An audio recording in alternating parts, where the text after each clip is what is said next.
Hey everyone, welcome back to my YouTube channel.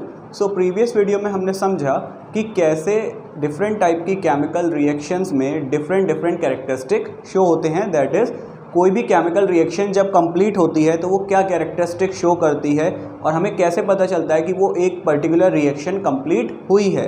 आज हम उसी को आगे कंटिन्यू करते हुए समझेंगे कि केमिकल रिएक्शंस के टाइप क्या हैं। ठीक, अगर आप इस चैनल पर नए हैं तो इस चैनल को सब्सक्राइब करिए, वीडियोस को लाइक कीजिए और शेयर कीजिए। साथ ही अगर आपने प्रीवियस वीडियोस को नहीं देखा है तो प्लीज़ उसे जाकर देखिए। चलिए स्टार्ट करते हैं। सो आज हमें समझना है types of chemical reaction. Chemical reaction के कितने टाइप हैं, क्लियर? तो सबसे पहले आपका आता है कॉम्बिनेशन और एडिशन रिएक्शन। जो फर्स्ट टाइप आपका आता है इसमें वो है कॉम्बिनेशन और एडिशन रिएक्शन। दैट इज जब आपके दो या दो से ज़्यादा रिएक्टिंग सब्सटेंसेस कंबाइन हो जाएं और मिलकर एक प्रोडक्ट बनाएं। ठीक है, इसके नाम से ही आप समझ सकते हो कॉम्बिनेशन का मतलब है कंबाइन होना या ऐड होना। एडिशन मीन्स ऐड होना। ठीक, तो ऐसी रिएक्शन जहां पर दो या दो से ज़्यादा रिएक्टिंग सब्सटेंसेस कंबाइन होकर और ऐड होकर प्रोडक्ट का फॉर्म करते हैं, ठीक, वो हमारी होती है एडिशन रिएक्शन। फॉर एग्जांपल, या इसको इन जनरल हम इस तरह से भी लिख सकते हैं कि एक रिएक्टेंट है ए, वो बी के संग कंबाइन होकर एक प्रोडक्ट बना रहा है सी। तो यहाँ पर इस टाइप की रिएक्शन हमारी हुई combination reaction. For example, carbon, जब हम कार्बन को ऑक्सीजन की प्रेजेंस में हीट करते हैं तो हमारा बनकर आता है कार्बन मोनोऑक्साइड। और कार्बन मोनोऑक्साइड को अगर हम और ऑक्सीजन की हेल्प में या प्रेजेंस में हीट करेंगे तो हमारा फॉर्म होगा कार्बन डाइऑक्साइड। इन दोनों ही रिएक्शन में क्या हो रहा है, रिएक्टेंट कंबाइन होकर बना रहे हैं प्रोडक्ट। हमने यहाँ रिएक्शन को बैलेंस नहीं करा। अगर आप बैलेंस करना चाहें, ऑक्सीजन का नंबर 2 है, यहाँ 1 है, 2 से मल्टीप्लाई और कार्बन भी 2 हो गए। इस रिएक्शन को भी हम बैलेंस करते हैं और ये रिएक्शन भी हमारी बैलेंस हो गई। 2 carbon, oxygen 2 + 2 4 and 2 2 = 4। Clear?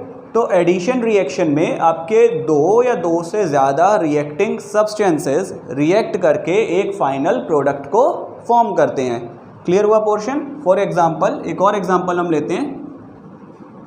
Hydrogen और ऑक्सीजन जब कंबाइन होते हैं तो हमारा बनता है वाटर। ठीक, जब हम हाइड्रोजन को ऑक्सीजन की प्रेजेंस में हीट करें या बर्न करें तो हमारा बनकर आएगा वाटर वेपर्स। तो ये भी हमारी एडिशन रिएक्शन का ही एग्जाम्पल हुआ। जो सेकेंड टाइप है रिएक्शन का वो है हमारा डीकॉम्पोजिशन। डीकॉम्पोजिशन का मतलब होता है ब्रेक डाउन। ठीक, दो या दो से ज़्यादा सब्सटेंसेस या एक सिंगल सब्सटेंस भी हो सकता है, जब एक या दो या उससे ज़्यादा रिएक्टिंग सब्सटेंसेस ब्रेक होते हैं दो या दो से ज़्यादा प्रोडक्ट में। ठीक, जब एक या एक से ज़्यादा रिएक्टिंग सब्सटेंसेस ब्रेक होते हैं दो या दो से ज़्यादा प्रोडक्ट में, तब हमारी किस टाइप की रिएक्शन होती है, डीकॉम्पोजिशन रिएक्शन। क्लियर? अब उनको ब्रेक करने के लिए हम किस चीज़ की हेल्प ले रहे हैं, हमारे सब्सटेंस को ब्रेक करने के लिए हम किन चीज़ों की हेल्प ले रहे हैं, ठीक है, किन फैक्टर्स पे डिपेंड कर रहे हैं। तो इसके according decomposition reaction further divided है, ये डिवाइड है अलग अलग पार्ट में। First one is thermal. Thermal decomposition में हम यूज़ करेंगे हीट का।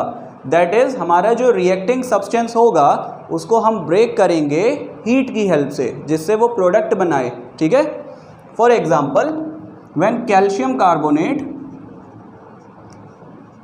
कार्बोनेट को जब आप हीट करते हो तो ये फॉर्म करता है calcium oxide and carbon dioxide. तो यहाँ पर हमारा एक सब्सटेंस 2 या 2 से ज़्यादा में ब्रेक हो सकता है, बट यहाँ पर 2 में ब्रेक हुआ है, ठीक है। एक रिएक्टिंग सब्सटेंस 2 प्रोडक्ट को फॉर्म कर रहा है, और किसकी प्रेजेंस में हुआ ये? हीट। किसका यहाँ पर रिक्वायरमेंट था? हमें कौन सा फैक्टर चाहिए? हीट चाहिए। हमें इसको गर्म करना पड़ेगा, उसके बाद ही ये ब्रेक होगा, ठीक। तो ये हमारा हुआ एग्जाम्पल थर्मल डीकॉम्पोजिशन का, क्योंकि यहाँ पर फैक्टर क्या यूज़ करा है हमने? हीट को। क्लियर हुआ पोर्शन? सेकेंड टाइप समझते हैं। सेकेंड इज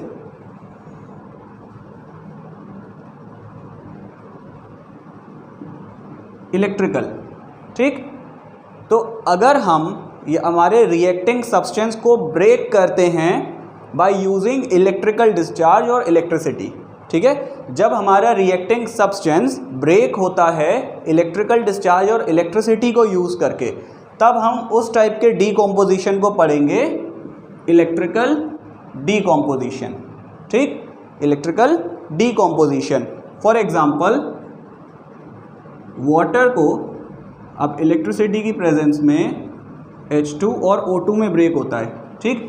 इसको हम पढ़ते हैं electrolysis of water, that is break down of water in presence of electrical discharge. तो ये रिएक्शन हमारे किस टाइप में आएगी? इलेक्ट्रिकल डीकॉम्पोजिशन में। क्लियर हुआ ये पोर्शन? दैट इज अगर आपका रिएक्टिंग सब्सटेंस इलेक्ट्रिसिटी की हेल्प से ब्रेक हो रहा है 2 या 2 से ज़्यादा प्रोडक्ट में, उस टाइप की रिएक्शन को हम पढ़ते हैं इलेक्ट्रिकल डीकॉम्पोजिशन में। चलिए नेक्स्ट टाइप इसमें समझते हैं। थर्ड टाइप जो इसका है, डीकॉम्पोजिशन का ही थर्ड टाइप है, वो है हमारा photo chemical decomposition. Third type is photo chemical decomposition. Photo का मतलब होता है सनलाइट या लाइट।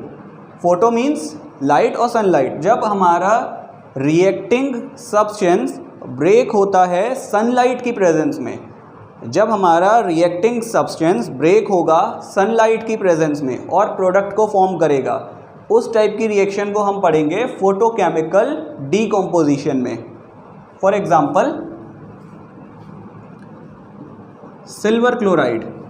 सिल्वर क्लोराइड को जब आप सनलाइट की प्रेजेंस में रखोगे, सनलाइट को हम H न्यू, इसको हम न्यू पढ़ते हैं, H न्यू की से शो करते हैं या डिनोट करते हैं। तो आपका सिल्वर और क्लोराइड दोनों अलग अलग हो जाते हैं या डीकम्पोज हो जाते हैं। That is silver chloride decompose हुआ सिल्वर एंड क्लोरीन में।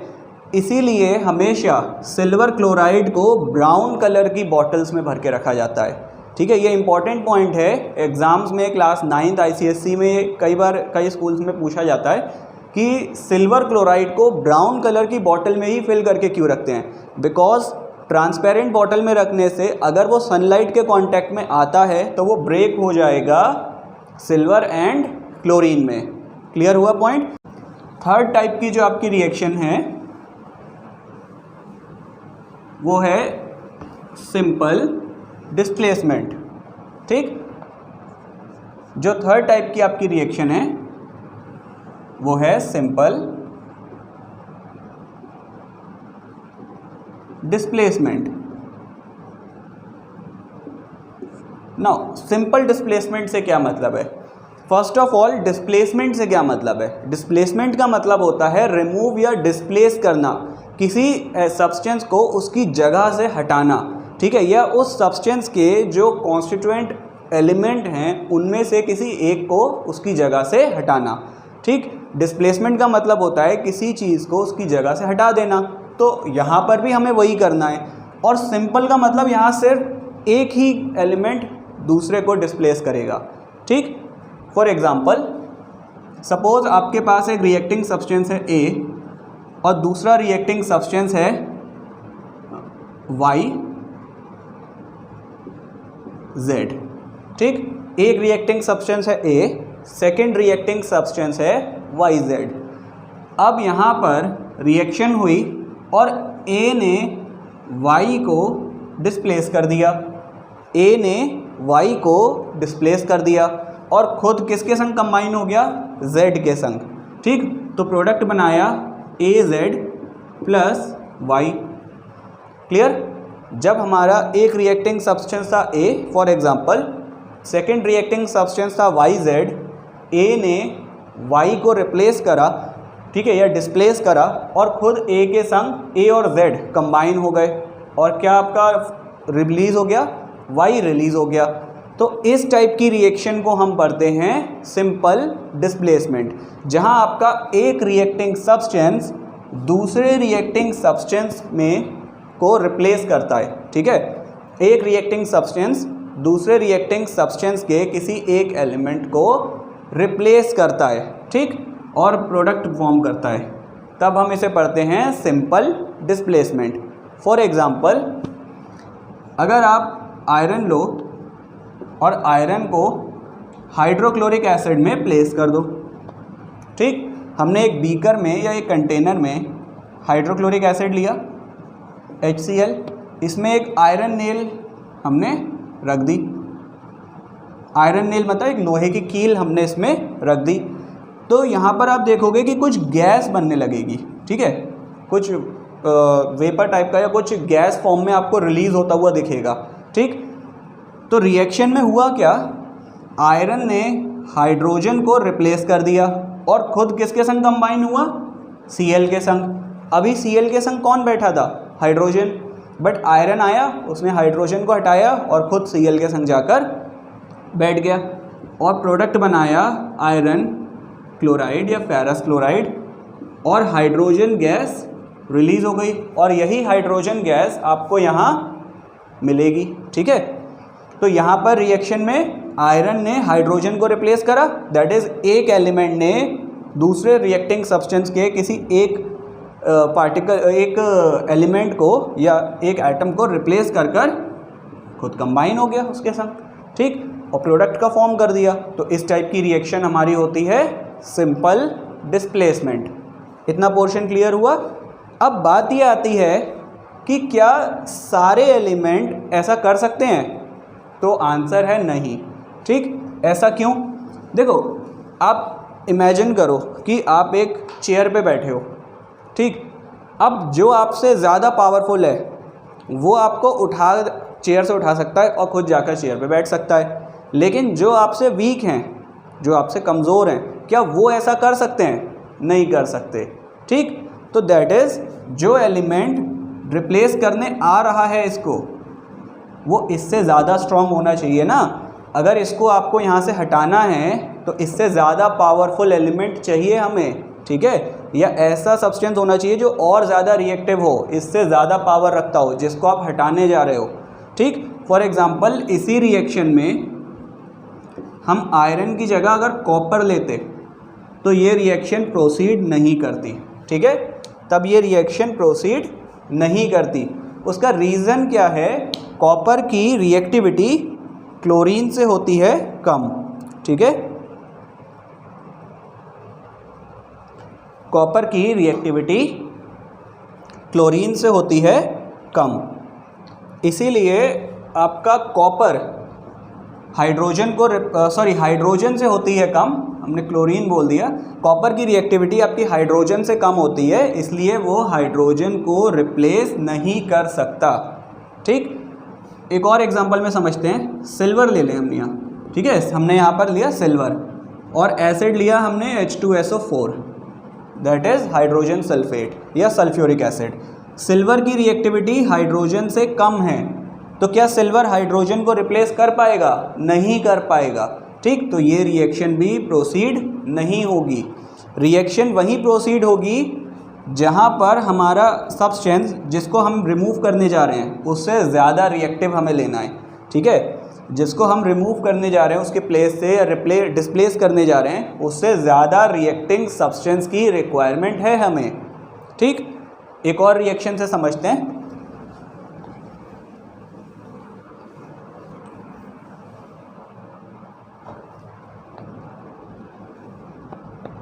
सपोज आपके पास यहाँ पर H3PO4 है, फॉस्फोरिक एसिड, ठीक, इसको हम पढ़ते हैं फॉस्फोरिक एसिड। हमने इसमें ऐड करा जिंक, तो क्या जिंक हाइड्रोजन को यहाँ रिप्लेस कर सकता है? बिल्कुल कर सकता है, क्योंकि हाइड्रोजन से ज़्यादा रिएक्टिव है जिंक। ठीक है, तो ये रिएक्शन हो सकती है और आपका बनकर आएगा Zn3PO4 और होल ट्वाइस और हाइड्रोजन आपकी रिलीज हो जाएगी। पर अगर हमने जिंक की जगह सपोज मर्क्यूरी लिया होता तो ये रिएक्शन नहीं होती, क्योंकि मर्क्यूरी की रिएक्टिविटी हाइड्रोजन से कम है। दैट इज़ मर्क्यूरी वीक है, वो हाइड्रोजन को नहीं हटा सकता। सिर्फ वही एलिमेंट हाइड्रोजन को रिप्लेस कर सकते हैं जो उससे ज़्यादा रिएक्टिव हैं, और सिर्फ हाइड्रोजन को ही नहीं, जिसको भी हमें रिप्लेस करना है हमें उससे ज़्यादा रिएक्टिव एलिमेंट की रिक्वायरमेंट है। ठीक है, पर अब बात ये आती है हमें कैसे पता चलेगा कि कौन सा एलिमेंट ज़्यादा रिएक्टिव है, कौन सा एलिमेंट कम रिएक्टिव है, कौन किसको रिप्लेस कर सकता है, कौन किसको रिप्लेस नहीं कर सकता। तो इसका सीधा सा आंसर है, आपको एक सीरीज़ याद रखनी पड़ेगी, दैट इज़ रिएक्टिविटी सीरीज़। ठीक है, उसके बारे में हम आगे वीडियोस में बात करेंगे। अभी के लिए आप इसमें एक पॉइंट याद रख सकते हो कि हाइड्रोजन से कम रिएक्टिव कौन है। ठीक, ज़्यादा रिएक्टिव की बात नहीं करते हम बात कर रहे हैं हाइड्रोजन से कम रिएक्टिव कौन है। तो सिर्फ 5 एलिमेंट हमें याद रखने होंगे इसमें, दैट इज़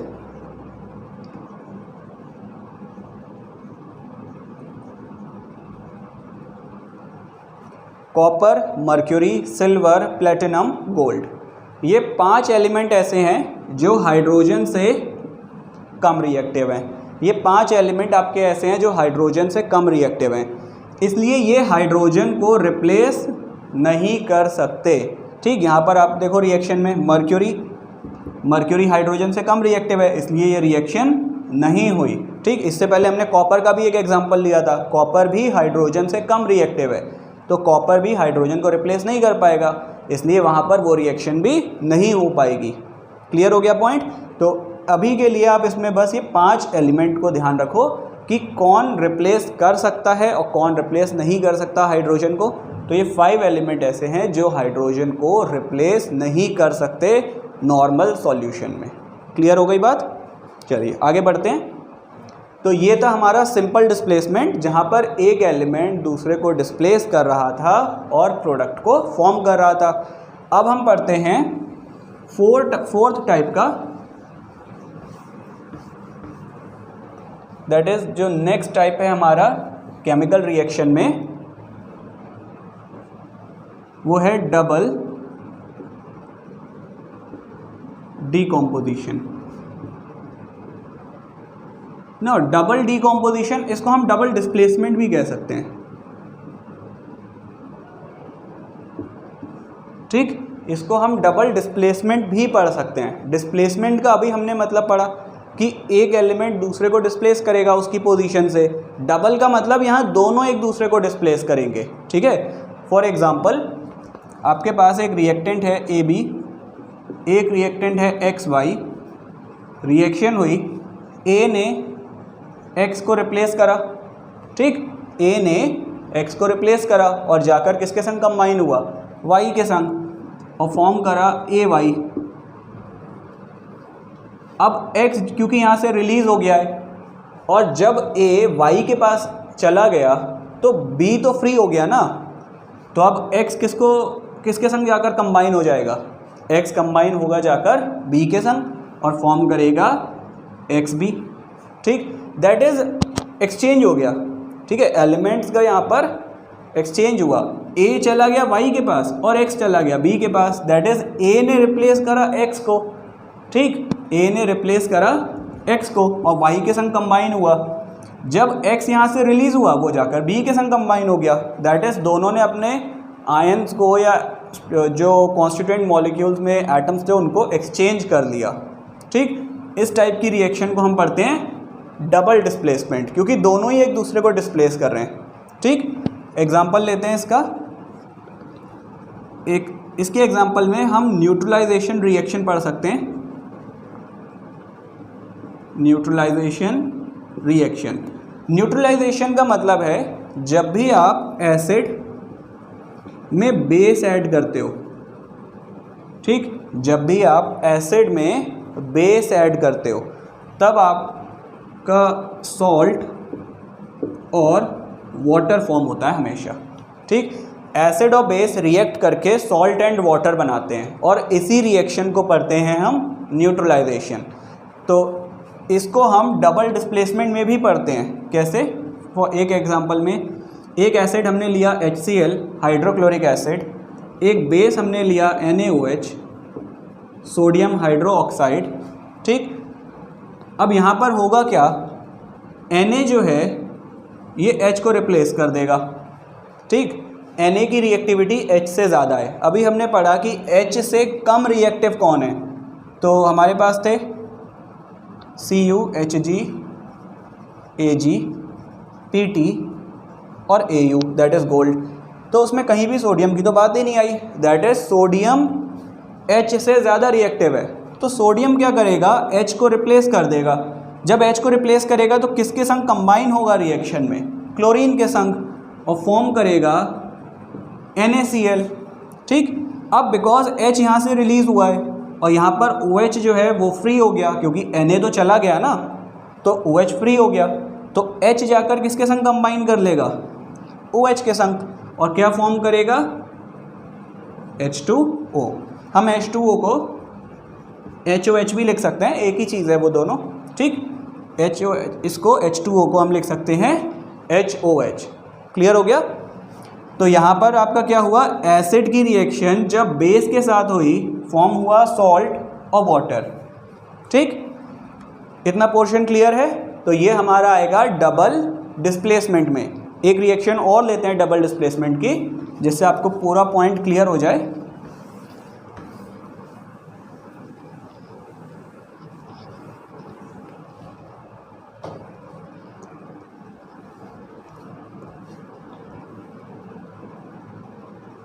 आप सोडियम नाइट्रेट लो और उसमें सिल्वर क्लोराइड ऐड कर दो, ठीक। सोडियम नाइट्रेट में सिल्वर क्लोराइड आप ऐड कर दो, sodium nitrate and silver chloride. अब सोडियम की रिएक्टिविटी सिल्वर से ज़्यादा है, तो सोडियम क्या करेगा, सिल्वर को रिप्लेस करेगा, ठीक। अभी हमने जब रिएक्शन में लिखा तो वहाँ पर आपको बताया था Ag की रिएक्टिविटी H से कम है और Na की तो बात ही नहीं आई थी, दैट इज़ Na से तो डेफिनेटली फिर कम होगी ना, ठीक। तो Na ने Ag को कर दिया रिप्लेस और आपका फॉर्म हुआ NaCl। अब बिकॉज यहाँ से Ag रिलीज़ हुआ, ठीक, सिल्वर यहाँ से रिप्लेस हुआ है ना, वो जाकर कंबाइन हो जाएगा NO3 के संग, क्योंकि NO3 भी तो फ्री हो गया, सोडियम तो चला गया ना वहाँ, ठीक। तो सिल्वर इसके संग कंबाइन होगा और फॉर्म करेगा सिल्वर नाइट्रेट, जो हमें एज अ प्रेसिपिटेट रिएक्शन में मिल जाएगा। तो यहाँ पर भी आप देखोगे एक एलिमेंट ने दूसरे को डिस्प्लेस करा और इसने इसकी पोजीशन ले ली वहाँ पर, ठीक। तो ये आपका बन गया डबल डिकम्पोजिशन या डबल डिस्प्लेसमेंट का एग्जाम्पल। तो आई होप आपको ये सारा कंटेंट क्लियर हुआ होगा। अगर कहीं पर आपको कोई डाउट आता है तो आप कमेंट सेक्शन में उसको मार्क कर सकते हैं, ठीक। और ऐसी ही वीडियोस को देखने के लिए चैनल को प्लीज़ सब्सक्राइब करें और साथ ही वीडियो को लाइक करें।